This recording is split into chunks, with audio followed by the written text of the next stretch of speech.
Κατερίνα, γεια! Γεια! Θέλω να σου κάνω δύο ερωτήσεις. Αυτή την εποχή αυτό που φεύγει περισσότερο από χρυσό είναι το κίτρινο ή το λευκό? Το κίτρινο.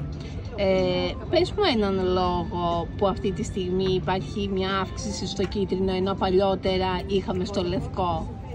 Η τάση φετινή είναι ο γυρισμός πάλι στο κίτρινο χρυσό και οι περισσότεροι απαντούν γιατί το λευκό χρυσό τους θυμίζει ασήμι περισσότερο.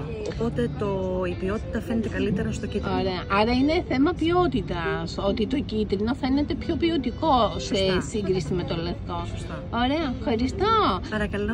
Επίσης θα σε ρωτήσω κάτι. Αυτή η αύξηση στις λίρες πλέον στην αγορά της θα έχει, προβλέπεις ότι θα υπάρχει και περισσότερη αύξηση ή θα μείνουμε κάπου εκεί?